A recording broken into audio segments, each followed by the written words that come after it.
It is Ahsoka Tano Thursday evening. Come, let us meditate like a Jedi. This evening, let us play with the latest iteration of very easy meditation. Welcome to the first quarter of Mindful Crease Counting Meditation.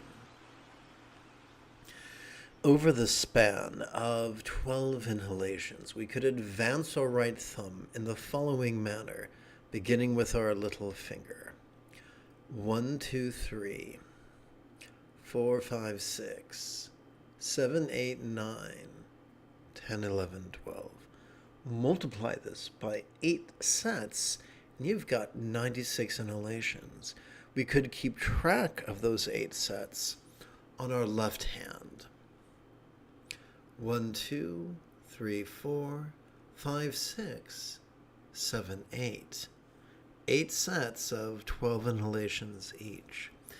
To keep track of this, our first quarter, we could rest the great knuckle at the base of our right little finger, upon the tip of our left little finger, palms up in our lap.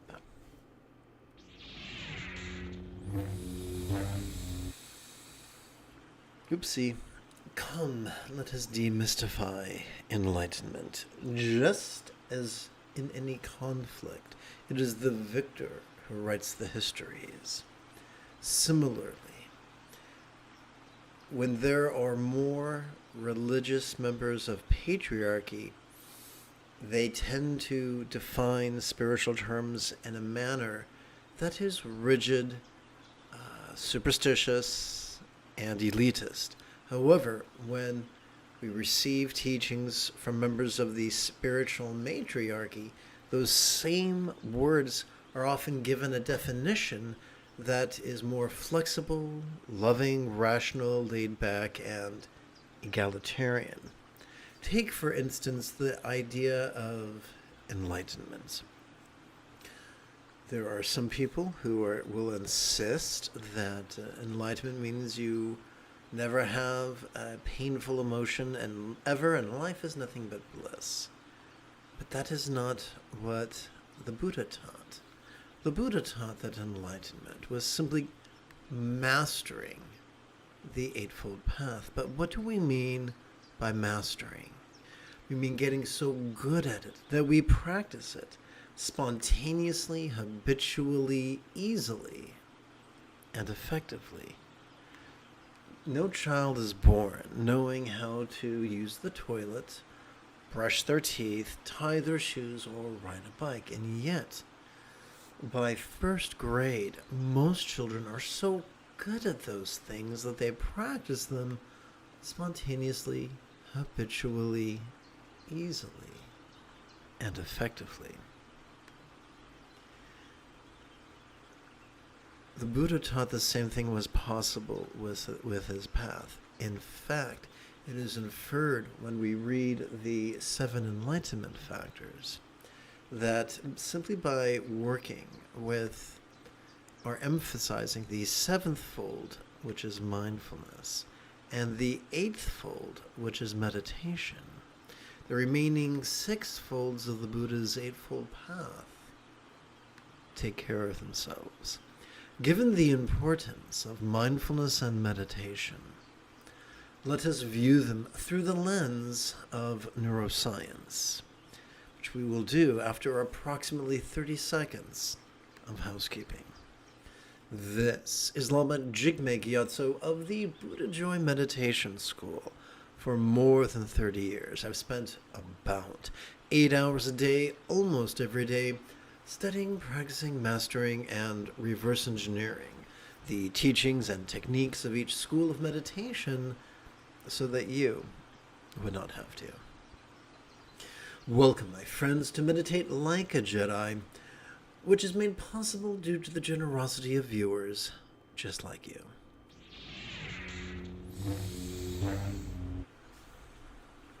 Please chant with me. The nudity of the archetypical couple sporting in tantric union reminds us of the vulnerability so crucial to mindfulness.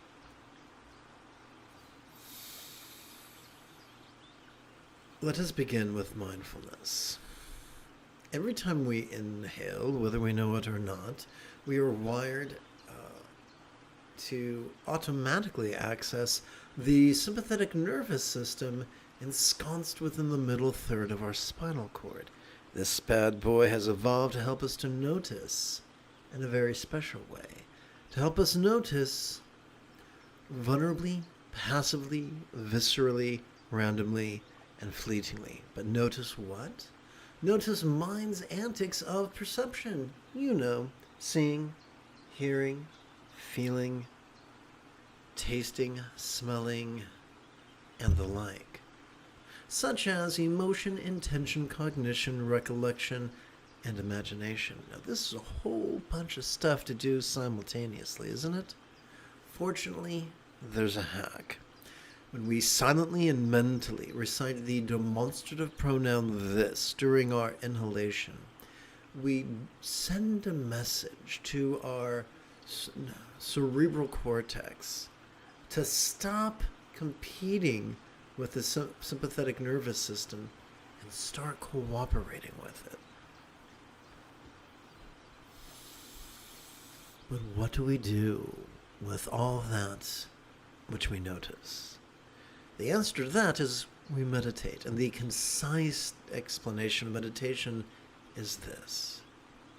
When we silently and mentally recite the one-syllable verb ease during our exhalation, we so physically relax and mentally release that what we noticed during our previous inhalation could begin to fleetingly seem less tantalizing, less permanent, and less defining.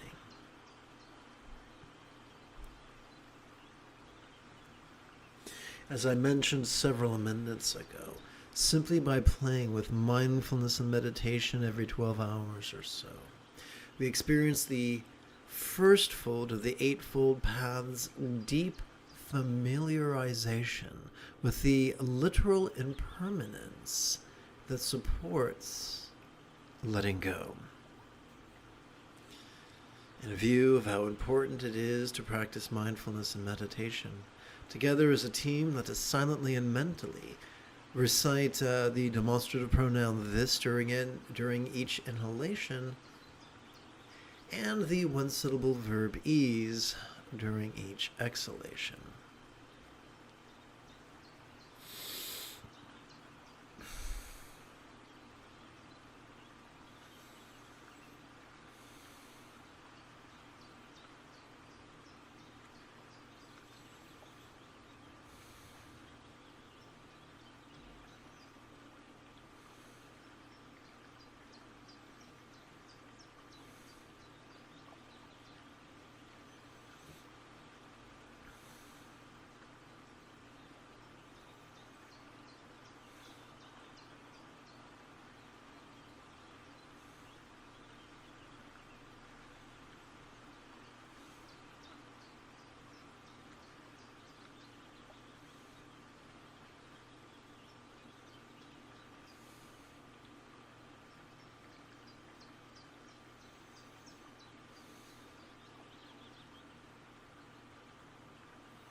Welcome to the second quarter of Mindful Crease Counting Meditation. Over the span of 12 inhalations, we could advance our thumb in the following manner, beginning with our little finger. 1, 2, 3, 4, 5, 6, 7, 8, 9, 10, 11, 12. Multiply this by 8 sets, and you've got 96 inhalations. We could keep track of those 8 sets upon our left hand. 1, 2, 3, 4, 5, 6, 7, 8 sets of 12 inhalations each. To keep track of this, our second quarter, we could rest the great knuckle at the base of our right ring finger, upon the tip of our left ring finger, palms up in our lap.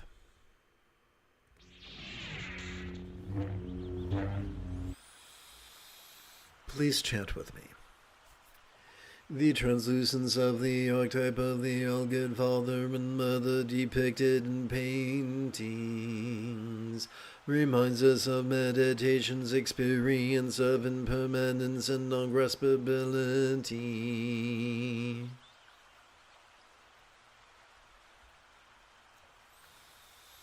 Let's begin with a concise review of mindfulness.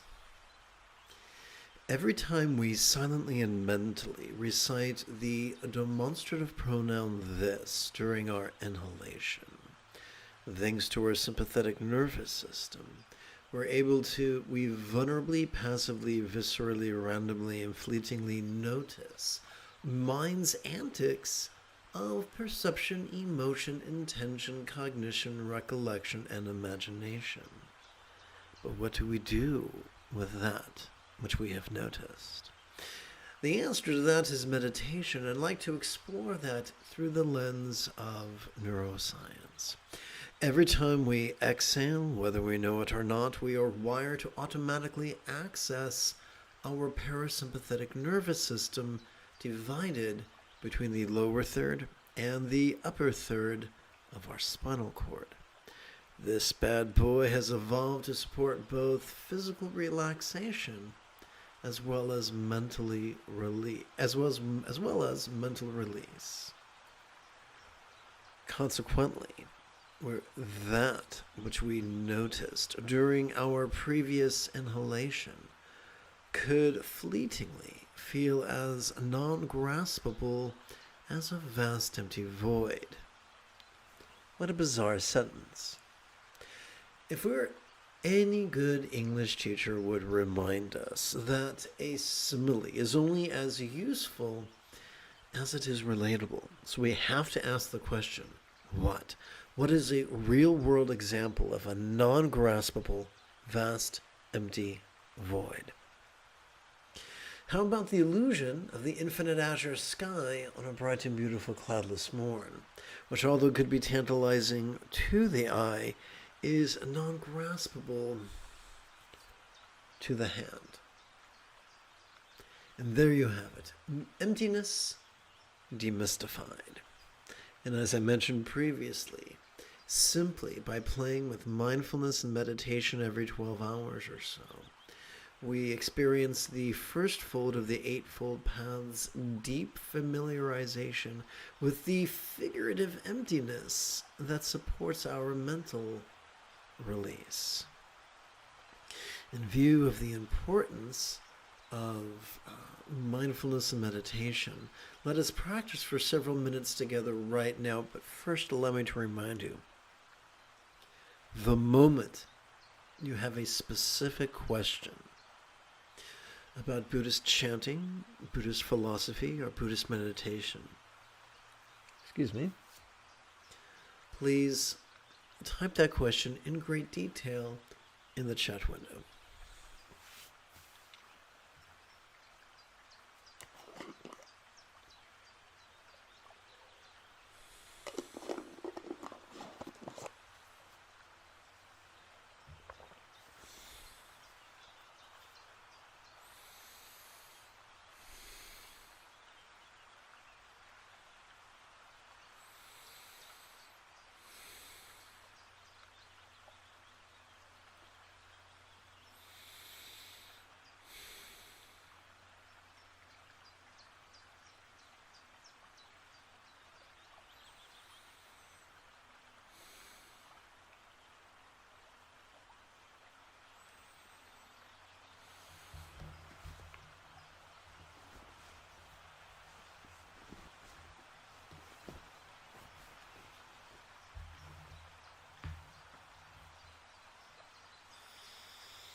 Welcome to the third quarter of mindful crease counting meditation.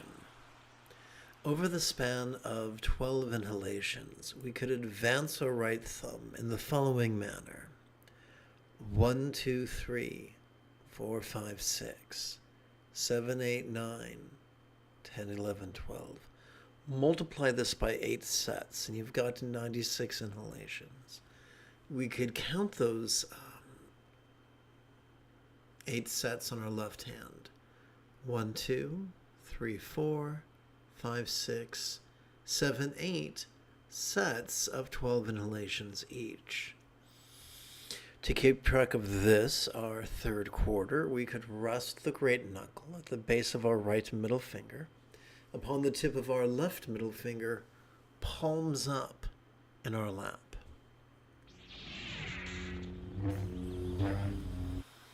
Please chant with me. The beauty of the octaves blue kuntu zong po and cloud white kuntu zong bo yam yam remind us of the highest love, spontaneous and uncontrived. Sturgeon's law reminds us that 90% of everything sucks.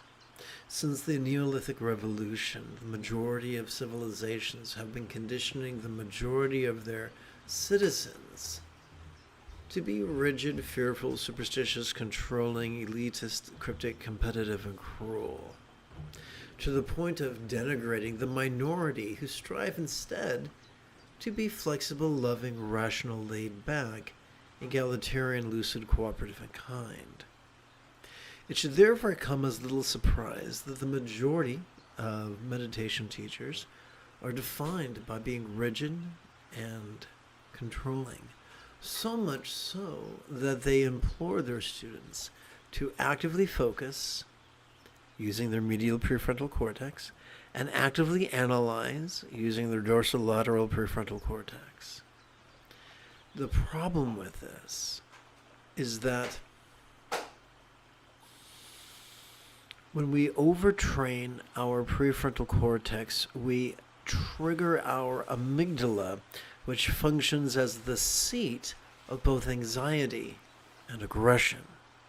Now let's face it, no one wakes up one day and says, I've got a real deficiency of anxiety and aggression. I think I want to make it worse. No one says that. And yet that's what happens the majority of the time. In fact, when the truly astute recognize that they are growing in anxiety and crankiness, they often try to remedy it, ironically enough, by focusing on love and analyzing love, and then are at their wits' end when they just make their anxiety and aggression worse. In fact, so much so that sometimes people make up myths that, enlightenment must take a length of time equal to the birth and death of 3 universes. But remember, the Buddha said it could be done in a week. Check this out. It all comes back. The remedy we seek is found in mindfulness and meditation. Every time we silently and mentally recite the demonstrative pronoun this during our inhalation, we cannot help but vulnerably, passively, viscerally, randomly, and fleetingly notice, and by the way, this is the opposite of concentration, mind's antics of perception, emotion, intention, cognition, recollection, and imagination. How do we cope with all these things that we notice? Every time we silently and mentally recite the one-syllable FREEBIES during our exhalation, we cannot help but physically relax and mentally release to the point that what we noticed during our previous inhalation could fleetingly feel less tantalizing, less permanent, less defining. So whatever anxiety or aggression we noticed could also feel less tantalizing, less permanent, and less defining. But wait, there's more. play by relying on the sympathetic and parasympathetic nervous systems that drive our mindfulness and meditation, we stimulate our anterior cingulate gyrus, this thing here that kind of looks like a lumpy letter C. This bad boy has evolved to function as the hub of our mirror neurons, the seat of empathy, the source of love and compassion. And this is exactly why the great luminaries have insisted that the best we can do with focus and analysis is contrive an analog of love, flaccid and worthless and weak. However, the highest love is the spontaneous and uncontrived fringe benefit of simply noticing and releasing. How important is this? Loving kindness constitutes 50% of the Buddha's Eightfold Path, including kind intention, kind communication, kind conduct, and commerce as cooperative as it is kind. All this flows from our mindfulness and our meditation. Together as a team, let us play with them right now.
Welcome to the fourth and final quarter of this evening's mindful crease counting meditation. Over the span of 12 inhalations, we could advance our right thumb in the following manner. 1, 2, 3, 4, 5, 6, 7, 8, 9, 10, 11, 12.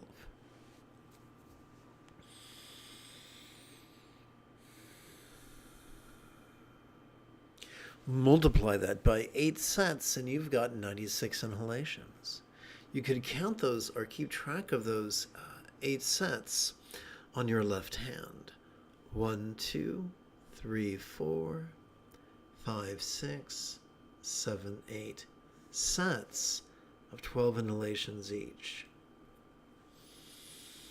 To keep track of this, our final quarter, we could rest the great knuckle at the base of our right index finger, upon the tip of our left index finger, palms up in our lap.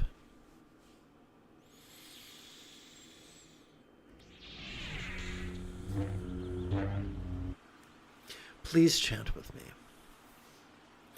The stability with which the archetype sky blue Samantha Bandara sits, and the abandon with which cloud white Samantha Bandari sports, reminds us of the effortless effort of centered spontaneity.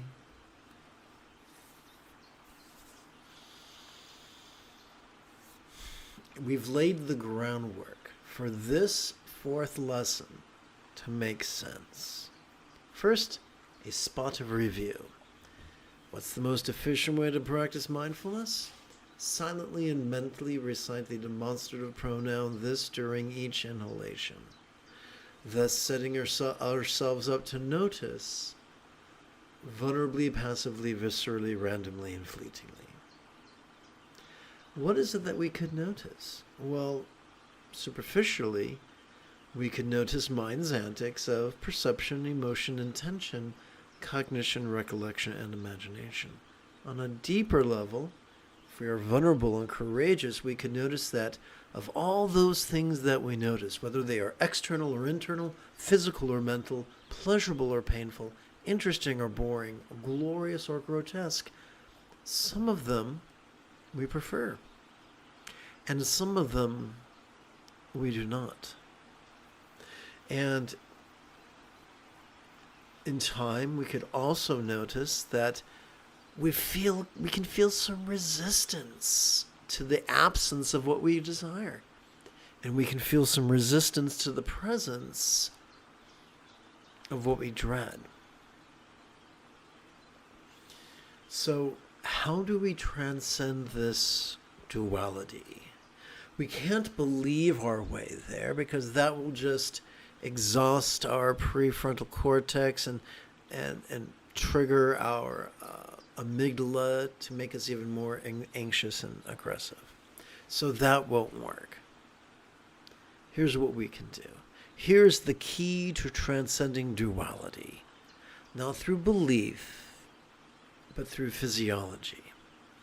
This is about meditation. Every time we silently and mentally recite the one-syllable verb ease during our exhalation, we are wired to physically relax and mentally release our resistances. Our resistances to the absence of what we desire, our resistances to the presence of what we dread. The seventh enlightenment factor is equanimity. What is the universal antidote to whatever we notice? This is noticing and releasing in harmony with our inhalation and exhalation. Apply this to whatever pleasure or pain we endure.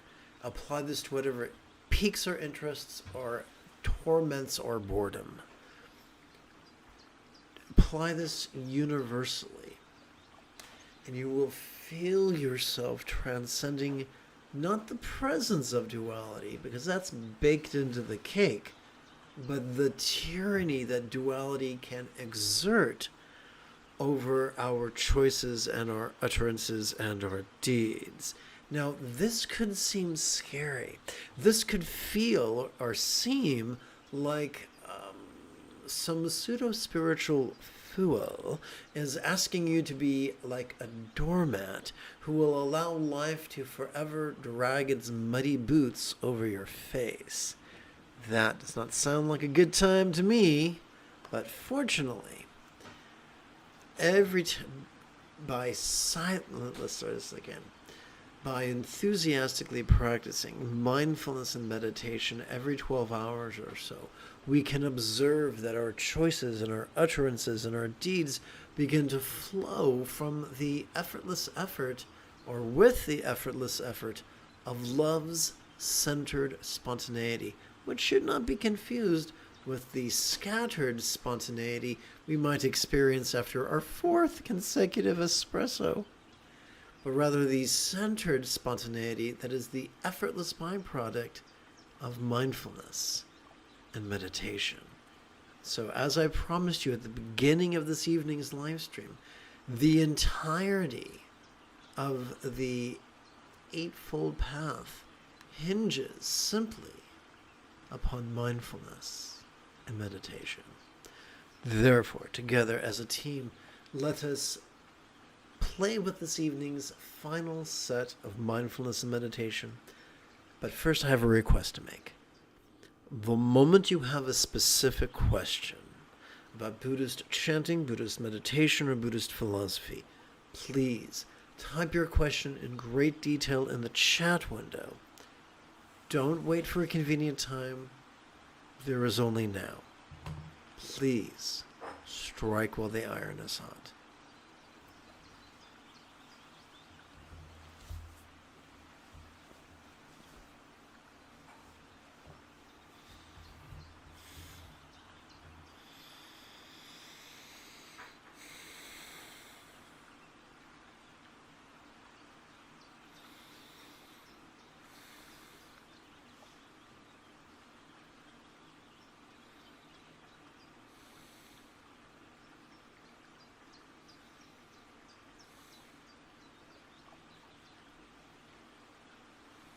Here's a fun idea.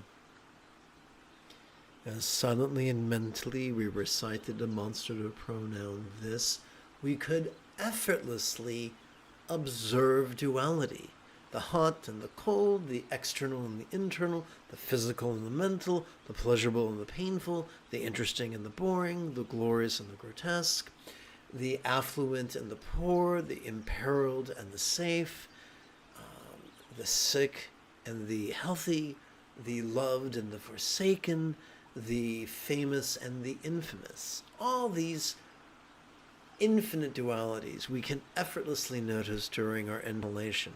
And yet, during our exhalation, as silently and mentally we recite the one-syllable verb ease, we can viscerally, as we relax into our exhalation, we can viscerally feel that which we observed during our previous inhalation melting gently into a type of non-duality.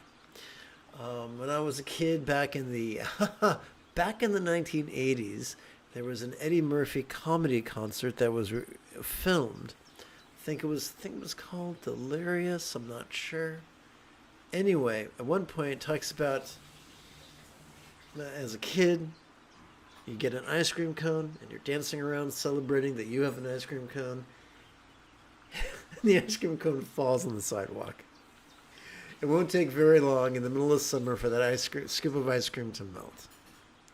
And we can feel an analog of that, to a certain degree, during each exhalation. The founder of Dzogchen, Prahe Vajra of the Swat Valley, inferred that pleasurable or painful an emotion is just an emotion. It is neither good nor bad. Feeling some emotions is not an indictment. Feeling other emotions is not an acquittal. They just are there. We notice them, we relax into them. Let's continue.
You have taken your first step into a much larger world. If you feel that I have earned it, you could give this live stream a thumbs up. You could even help support this channel. In approximately 11 or so hours, I would very much like to return to lead tomorrow's early morning meditation class and group practice.